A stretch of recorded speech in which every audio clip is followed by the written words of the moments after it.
Dia, paizão. Bom dia, Cooper. Bom dia, Grace. Bom dia, mãezinha. Bom dia, esposa. Bom dia, Gaspar. Muito bom ver vocês aqui. Você já se questionou se você tem valor para Deus? Sabe aqueles pensamentos assim? Não, mas Deus, ele é muito ocupado, tem tanta coisa para fazer, por que que ele vai olhar para mim, que sou tão insignificante? Ou por que que ele vai prestar atenção na minha vida, por que que ele vai atender a minha oração. Sabe aqueles pensamentos que vêm com essa sensação de inferioridade, às vezes de culpa, que é assim, quem sou eu para Deus olhar para mim, né? Não sei se vocês já tiveram esse tipo de pensamento, mas eu já tive, muita gente tem, muita gente passa por crises, né, existenciais quanto a isso, ou passa por momentos de muita dificuldade justamente por não enxergar valor em si mesmo, não enxergar valor em si como pessoa. Às vezes não se enxerga valor não só para Deus, mas para os amigos, para a família, para a sociedade. Isso acaba gerando crises de pensamento muito forte, né? Como eu disse a vocês, eu já passei por isso e muitas vezes tenho esse tipo de pensamento quando, por exemplo, eu venho aqui, quando a gente funda o Em Cristo, eu venho aqui fazer um devocional. Eu penso quem sou eu, né, para estar aqui liderando uma reflexão sobre a palavra de Deus, que é algo que tem um peso muito importante, para pessoas tão boas, tão bacanas, tão inteligentes, tão conectadas com Cristo. Quem sou eu para estar assumindo essa posição, né? Eu já cheguei a ter pensamentos, por exemplo, de estar lendo uma passagem da Bíblia e pensar assim, nossa, isso aqui daria uma ótima pregação. E aí um pensamento vem, quem é você? Quem você pensa que é? Quem você pensa que é? Como se fosse um terceiro pensando por mim, me acusando. Quem você pensa que é? Você não é pastor para estar pensando em pregação, né? Às vezes a gente sabe de onde vem a origem desses pensamentos, mas a gente não pode pensar que isso vem só de fora, né? A gente não pode pensar só nas questões do inimigo, a gente tem que pensar também no porquê que esse tipo de pensamento é, vem até a gente, né? Eu contei aqui algumas circunstâncias para vocês, mas para quem tem esse tipo de pensamento, pode ser outra circunstância, outro gatilho, em outra ocasião. O que eu posso dizer para vocês é que a causa disso tudo, a causa desses pensamentos, é um erro de identidade.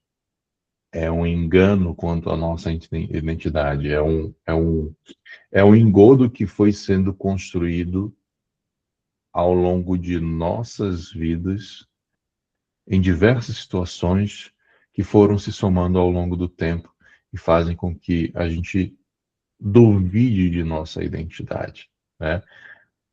Pode ter sido uma mãe ou um pai que falou que em algum momento, você menino não serve para nada. Pode ter sido experiências de bullying, experiências abusivas. É, Você pode ter vivido cenas de derrota ou visto cenas muito chocantes, presenciado questões muito chocantes que fazem que você desacredite de você ou da humanidade. Pode ter sido uma rejeição paterna de um namorado, pode ter sido um casamento acabado, né? É, Pode ter sido até um projeto que você tinha de vida e que você falhou, que você se sentiu derrotado, ou que simplesmente aquele resultado que você buscava, ele não foi atingido. Ou pode ser também culpa, pode ter sido algo que erro ou erros que você veio cometendo ao longo da vida e que a sua consciência fica ali apitando e jogando uma culpa sobre você. Enfim, diversas situações que cada um tem a sua individualidade e pode ou não fazer um link, né, para buscar uma ligação de causa e efeito, mas muitas vezes isso é muito difícil. O ponto aqui é que todas essas situações que eu coloco para vocês, elas vão se somando ao longo de nossas vidas e formam uma mentira, que talvez seja uma das mentiras mais cruéis, mais perigosas, mais profundas, que é: você não tem valor. Isso é tão sério, essa mentira ela é tão poderosa que ela não precisa nem que você acredite nela. Você não precisa nem acreditar que você não tem valor. Basta que você duvide que tem valor para que isso aqui se perca. Quando você duvida do seu valor, quando você duvida de que é uma criação, de que é um filho de Deus, portanto com muito valor, você já sai daqui para cá. Porque, como eu disse, isso aqui é tão poderoso que basta a dúvida. Você não precisa crer com toda a certeza de que você é uma pessoa que não tem valor. Não precisa. Basta que você ache, basta que você duvide por alguns instantes que você não tem valor. Só a dúvida já te enfraquece. Só a dúvida faz com que você, a sua força interior, o seu senso de identidade, ele vire como areia, que vai erudindo com o tempo com muita facilidade. Mas a notícia que eu quero dar para vocês aqui é: você tem valor. E não sou eu que estou dizendo isso.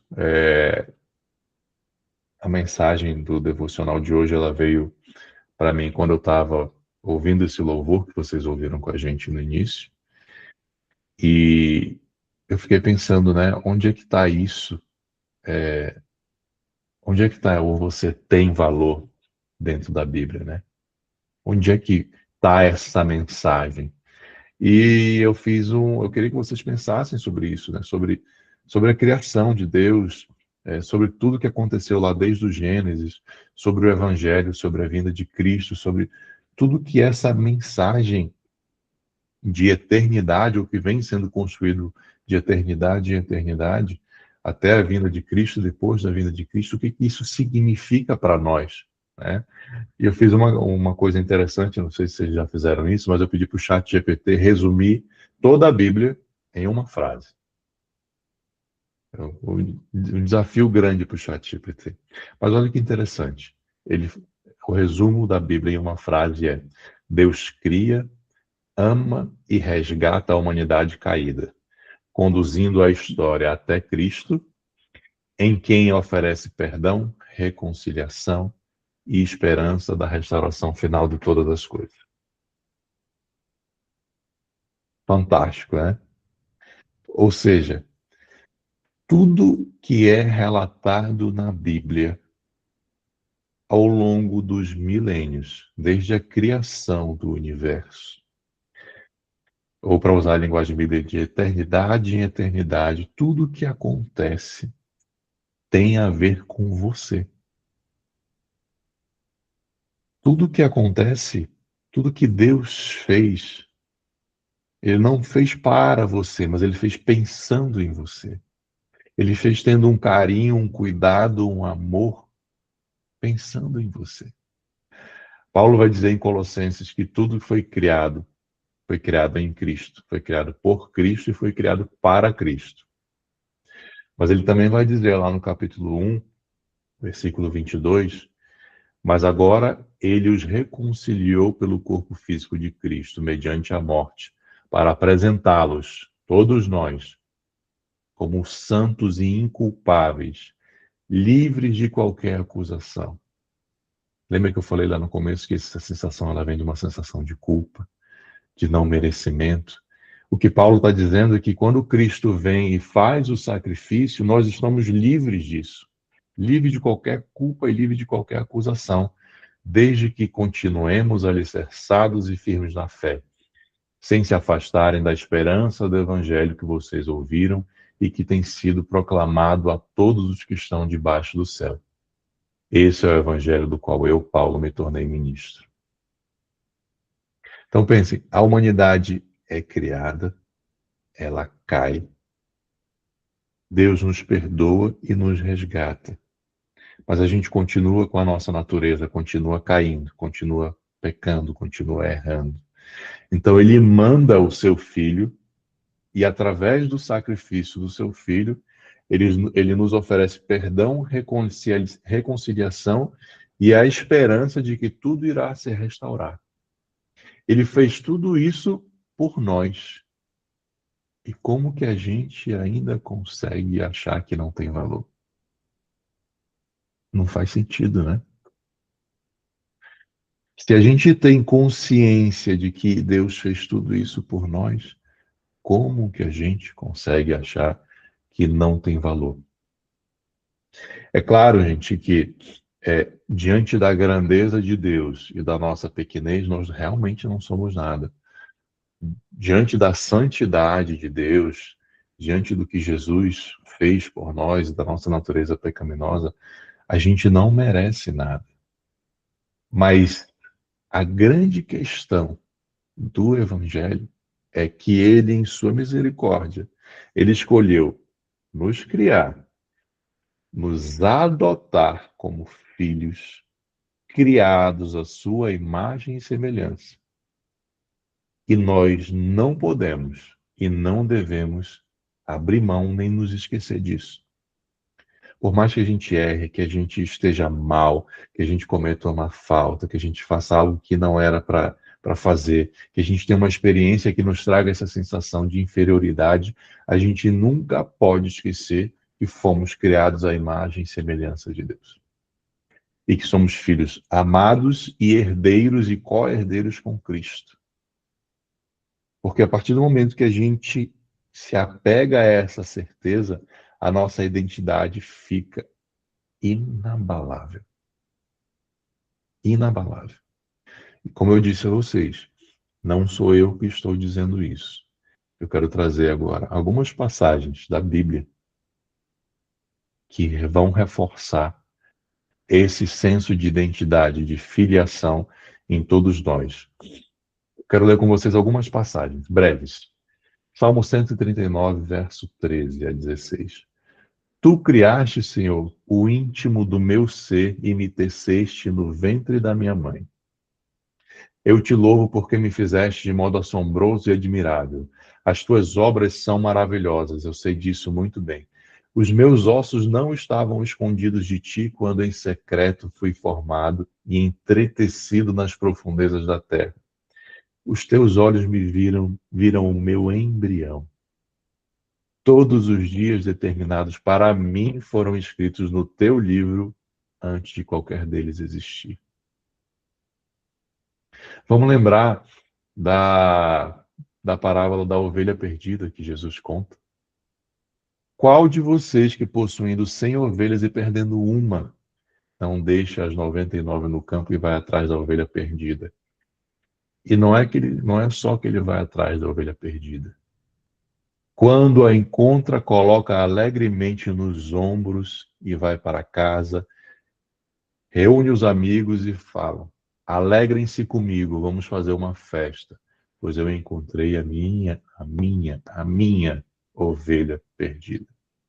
Eu lhes digo da mesma forma, haverá mais alegria no céu por um pecador que se arrepende do que por 99 justos que não precisam arrepender-se.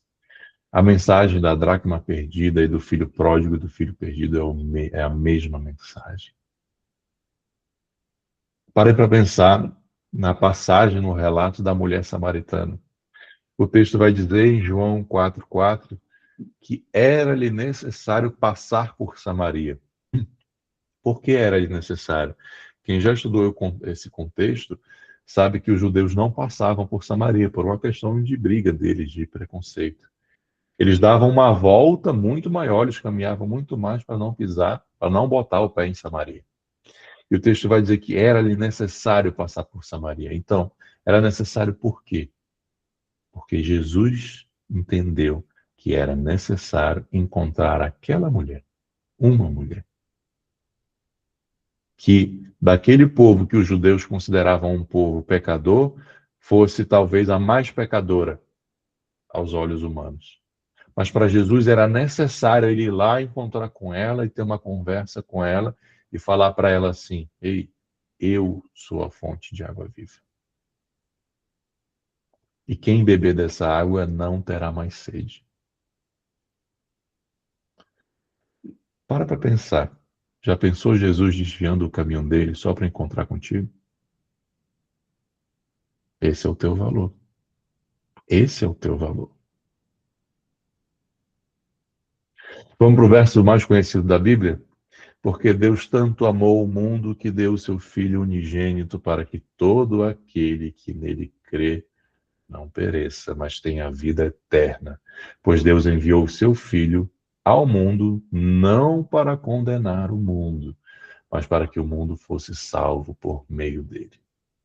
Então, Deus se preocupa assim com você. Deus desvia o caminho dele para você. Deus pensa na criação pensando em você. Você foi criado à imagem e semelhança dele. Você tem valor. O Espírito Santo se move em você, como diz o louvor. Ele te ajuda, mesmo que você sequer saiba orar. Ele ora através de gemidos inexprimíveis por você. Você tem valor, você merece que Deus adentre a sua casa, você merece que Deus faça um milagre em sua vida. Você tem valor, você merece que você seja perdoado, você merece ser curado, você merece que o seu filho seja curado, você merece prosperidade, você merece ter um casamento restaurado, você merece ter filhos, você merece ter alegrias, prosperidades, vitórias em sua vida, você merece ter bons projetos, você merece ser feliz, você merece ser alegre. Sim, ele diz que a gente vai ter aflição, é claro, mas ele diz que com ele o fardo será aliviado, que ele vai carregar o jugo conosco. Então, você tem valor porque você é filho, herdeiro e co-herdeiro de Cristo. E a gente precisa ter uma autoridade, a gente precisa ter uma identidade de quem anda nessa terra como filho do dono, de quem chama Deus de Abba, Pai. Agora, sabe por que você merece? Não é porque a gente faz algo bom, não é por nossa natureza, não é por nossos esforços. A gente merece porque houve um sacrifício na cruz. Porque o sangue de Cristo nos faz alvos como a neve. Porque ele, em sua misericórdia, ele, em sua graça, se fez carne, tomou o sacrifício para si. Porque sem esse sacrifício, sem essa graça, o salário do pecado é a morte, a gente sabe disso. Seria apenas isso que a gente mereceria. Mas nós temos tanto valor para ele que ele enviou o seu filho amado. E se nós tivermos essa consciência de que nós não somos nada, mas nós somos ramos de uma videira, que através dessa videira tudo vem, que nós não somos nada, mas que nós somos filhos do Pai e que Ele nos dá a permissão e autoridade de caminhar nessa terra, o chamando de Abba, aí a nossa identidade muda completamente. E a nossa vida muda completamente. Eu queria fazer algo diferente com vocês hoje. Eu queria que todos nós fechássemos os olhos e eu vou colocar o louvor de novo, para que você possa ouvir esse louvor com essa mensagem no coração.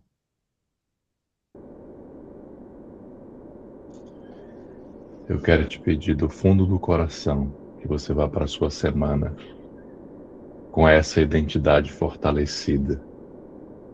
E semana após semana, ao longo de toda a sua vida, que você nunca se esqueça da sua identidade, que você tem valor, que nós temos valor, que nós somos filhos do Pai, e que a gente tem a autorização e o direito como herdeiro de chamá-los de Pai, de Abba. Bom dia, bom dia, bom dia, bom dia. A missão dessa semana é você tirar 4 minutos da sua vida por dia, sentar num lugar silencioso, botar um fone de ouvido e ouvir essa música, esse louvor. Essa é a missão. Alguém quer pedir oração? Alguém quer falar alguma coisa?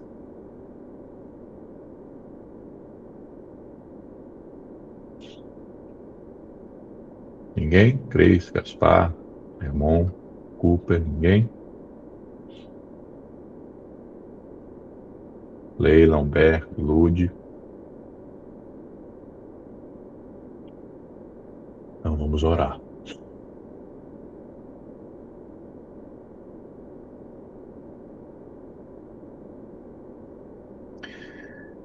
Pai amado,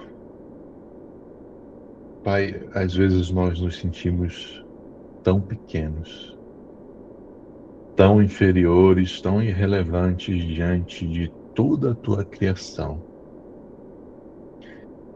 Mas se por um lado realmente nós somos, porque não há comparação entre nós e ti, por outro lado, saber que nós temos um lugar na sua criação, que nós temos um lugar especial de filhos,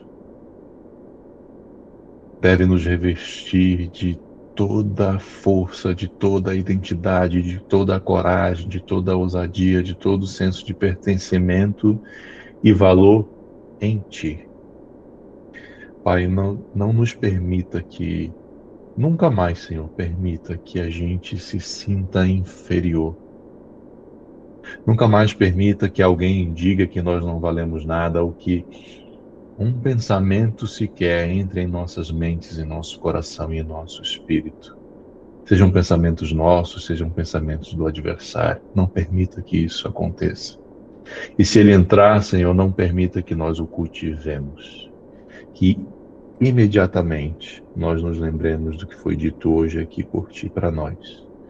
Do que vem sendo dito ao longo de toda a Bíblia, desde o Gênesis, em que tu nos diz que fomos criados à tua imagem e semelhança, passando pelos salmos, pelos relatos dos profetas, dos evangelhos de Cristo, até as cartas em que Paulo nos diz que somos herdeiros e co-herdeiros de Cristo, em que nós temos o direito de te chamar de Abba, em que ele nos diz que o Espírito Santo está conosco, mesmo quando a gente não percebe, mesmo quando a gente não pode sequer orar, ele ora por nós, com gemidos inexprimíveis. Senhor, fortalece a nossa identidade de filhos e que nós, fortalecidos, possamos multiplicar essa identidade, a tua palavra, o teu evangelho, para todos aqueles que de uma forma ou de outra se conectem conosco. Pai amado, abençoa a nossa vida, abençoa a nossa semana, abençoa as nossas famílias, os nossos trabalhos, as nossas empresas, os nossos projetos. Nós colocamos tudo isso em tuas mãos, porque nada é nosso e nada vem de nós. Nós somos apenas um ramo conectado à tua videira da vida.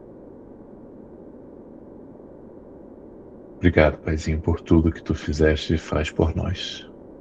Em nome de Jesus, amém. Beijo para vocês. Uma semana maravilhosa, abençoada. Fiquem com Deus. Beijo, beijo, boa semana, gente. Gaspar tá na praia, Gaspar? Tô na cadeira de praia da Pois minha é. varanda aqui da minha casa, amigo. Eu deitei aqui para desfrutar desse momento com Deus. Amém. Beijo, gente. Até mais. Boa Beijo, semana a beijo, gente. todos. Boa semana. Até mais. Obrigado, Tchau, Saulo. tchau. Obrigado, paizão. Beijo.